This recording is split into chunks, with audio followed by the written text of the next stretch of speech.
Highest rank. हाँ चलिए बता देते हैं। उत्कर्ष आ जाइए, और उत्कर्ष की रैंक है 3332। एक बार जोरदार तालियां उत्कर्ष के लिए भाई।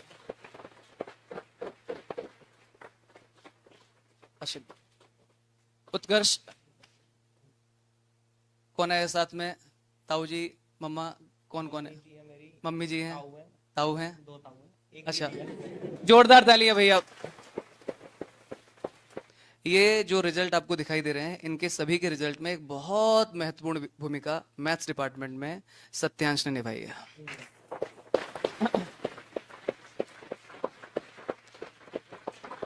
मतलब ये रात रात में कितने कितने टाइम पर क्लास चली है आपकी? रात रात में 11 बजे, 11:30, 12 बजे, डाउट सॉल्विंग ऑनलाइन मोड में, सब कुछ ये सत्यांश ने बहुत अच्छे से हैंडल किया है। सत्यांश का एक बहुत बड़ा योगदान है इसमें। अभी उत्कर्ष कौन बोलना चाहेगा? मम्मी आ जाइए प्लीज। मैं एक बात बताता हूं, मैंने मेंस के रिजल्ट के बाद में मैंने उत्कर्ष के माताजी से एक बार बात किया। तो जब हम बात किए उत्कर्ष के माताजी से, तो उत्कर्ष के माताजी ने बड़े भोलेपन से एक आंसर दिया। बोले सर हमें तो पता ही नहीं था कि ये इतना पढ़ने में तेज निकल जाएगा, एक के बाद एग्जाम निकाले ही जा रहा है। मतलब यहां से आप ये समझिए, उसके ऊपर माता पिता का, घर का कोई दबाव नहीं था कि कुछ अच्छा करना है, कुछ नहीं। इनफैक्ट उनका कहना था कि हमारे तो आसपास किसी को नहीं पता ये मतलब होता क्या है, क्या कर रहा है, और एक के बाद एक एग्जाम निकालते जा रहे हैं। टफ टाइम बहुत देखा उत्कर्ष ने। उत्कर्ष का भी बहुत त्रस्त थे फिजिक्स और केमिस्ट्री डिपार्टमेंट में, बहुत ज्यादा। पुनीत सर को याद होगा, पुनीत सर और रितेश सर को, दोनों लोगों को मैंने बोला कि सर एक बच्चा है जो मैं आपको बता रहा हूं ये रिजल्ट देगा ही देगा, बट हमें सारी बाउंड्री को क्रॉस करके इसकी हेल्प करनी है सर। आपको पता है, मैंने रितेश सर से बोला कि सर व्यक्तिगत आप प्लीज ध्यान दे देंगे क्या? रितेश सर कहीं मीटिंग में व्यस्त थे। रितेश सर ने बोला सर मैं बस पहुंच रहा हूं आपके पास में, आधे घंटे आप वेट करा लो। और बस उसके बाद में ये रितेश सर पहुंच गए उसके पास में, तुरंत संगेज वेंगेज टाइम से आ गया था लेकिन उस दिन टाइम। तो मैंने एक्चुअली सर को बोला, मैंने कहा सर मेरा व्यक्तिगत काम है ये, आप उस तरह से बताइए। तो सर बोले तुरंत लो, भी तुरंत आ जाते हैं। और सर आ गए। सर ने इनको बुक्स का जो भी पूरा मटेरियल वगैरह तुरंत जाकर के परचेज करा के और उनको दे दिया। उस समय पुनीत सर ने उस समय बोला था कि सर मेहनत करेंगे, और मैं आपको बता रहा हूं पुनीत सर, रितेश सर भी बहुत खुश है इस बच्चे से। और आज रिजल्ट हमारे सामने 3332 रैंक, अपने आप में एक बहुत बड़ी रैंक है यार। और मैं वास्तव में ये व्यक्तिगत रूप से धन्यवाद दूंगा रितेश सर और पुनीत सर का, कि इन्होंने ये नहीं सोचा कि ये बच्चा हमसे नहीं पढ़ रहा है तो इसको, मतलब जितना उसने पिछले 1.5 साल में नहीं पढ़ा होगा उतना इसने ये लास्ट के 3, 4, 5 महीनों में पढ़ा है इसने। तो मैं चाहूंगा सबसे पहले तो उत्कर्ष के माताजी 2 शब्द एक बार बोल दें। Hello everyone, good afternoon.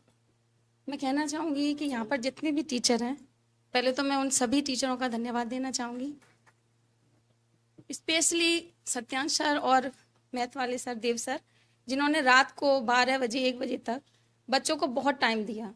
मैंने इतना टाइम नहीं दे पाया, एक्चुअली मैं बिजी रहती थी, लेकिन बच्चे को किसी के ऊपर मैंने छोड़ दिया है तो उन्होंने पूरा इस तरह से ध्यान दिया है जैसे एक कोचिंग पर बच्चे को माता पिता देते हैं, इसी तरह से टीचर एक स्टूडेंट पर अपना पूरा समय देता है।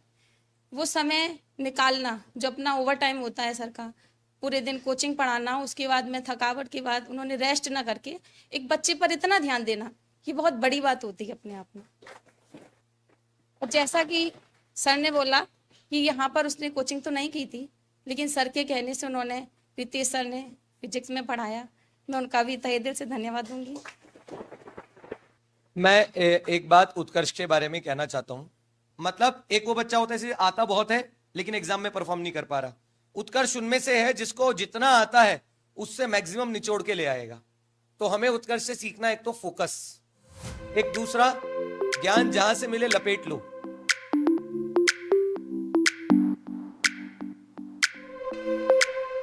नवीन पाल आ जाइए। नवीन, पेरेंट्स आए हैं। नवीन कौन है? मम्मी आए, आ जाइए आ जाइए आ जाइए। ये नवीन पाल का रैंक है 4029।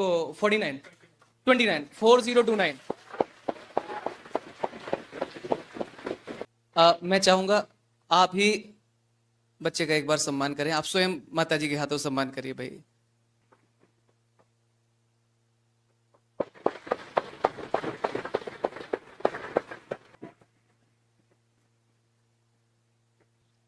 जब मैं 11th में आया था यहाँ पे तो मुझे आइडिया भी नहीं था जेई मेंस होता क्या है, एडवांस होता क्या है। तो मैंने कभी ध्यान ही नहीं दिया था कि जेई मेंस एडवांस में कर भी लूंगा। मेरा फोकस था नॉर्मली जैसे सब बोर्ड्स करते हैं वैसे ही बोर्ड्स करना है, ज़्यादा इधर उधर नहीं सोचना।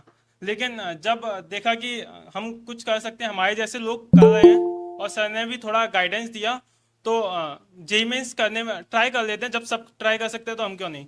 तो ट्राई तो मैंने कर लिया। उसके बाद बहुत सारी दिक्कत आने लगी, जैसे टाइम सेव नहीं हो पा रहा था, तो लगा कि छोड़ सकते हैं हम सिर्फ बोर्ड्स पे फोकस करें। लेकिन फिर कंसिस्टेंसी बनाई रखी तो आदत सी हो गई। और उसके बाद जब 12th में आया तो 12th में एक टाइम आ जाता है जब हमारी हैबिट सी हो जाती है, तो हम अपनी पीक पे पहुंच जाते हैं। जब हम सबसे ज़्यादा स्टडी करते हैं, सबसे ज़्यादा मेहनत करते हैं, जिस समय हम सबसे ज़्यादा टाइम चलाते हैं, तो उस टाइम पे मैंने अच्छे से मेहनत की, उसके बाद ही ये हो पाया। लेकिन जब जेई मेंस खराब गया तो उसके बाद डिमोटिवेशन आया। लेकिन ये भी था कि सेकंड अटेम्प्ट है, पर सेकंड अटेम्प्ट भी खराब चला गया, तो उसके बाद ज़्यादा होप नहीं बची थी। बस मैंने सोचा था सर के पास जाओ, सर से गाइडेंस लो, और सर जितना कहे उतना अच्छे से पालन करो। तो मैंने बस वही किया जिससे एडवांस अच्छा गया। ध्रुव पारा सर आ जाइए जरा। ध्रुव अपनी रैंक बताओ। तो मेरी रैंक है करीब 9101 करके। मेंस में जब एग्जाम में रिजल्ट आया था ध्रुव का, तभी से चीजें क्लियर थी कि ध्रुव अच्छा करेंगे। और मैं आपको बताता हूँ, कई बार गाइडेंस जो है ना रितेश सर ने फिजिक्स में दिया, लेकिन ये तो इंपॉर्टेंट था ही, ध्रुव को एक और गाइडेंस दिया रितेश सर ने कि मैथ्स देव सर के पास चले जाओ। मुझे लगता है वो टर्निंग पॉइंट रहा उसके कैरियर में। क्यों ध्रुव, क्यों रितेश सर? सुन ही नहीं रहा था, बोले सुन ही नहीं रहा था, मानते ही नहीं था। लेकिन फाइनली जब आया है तो ये एक अच्छे अध्यापक की निशानी है कि ठीक है। तो मैं चाहूंगा रितेश सर आप बच्चे को एक बार सम्मानित करें सर।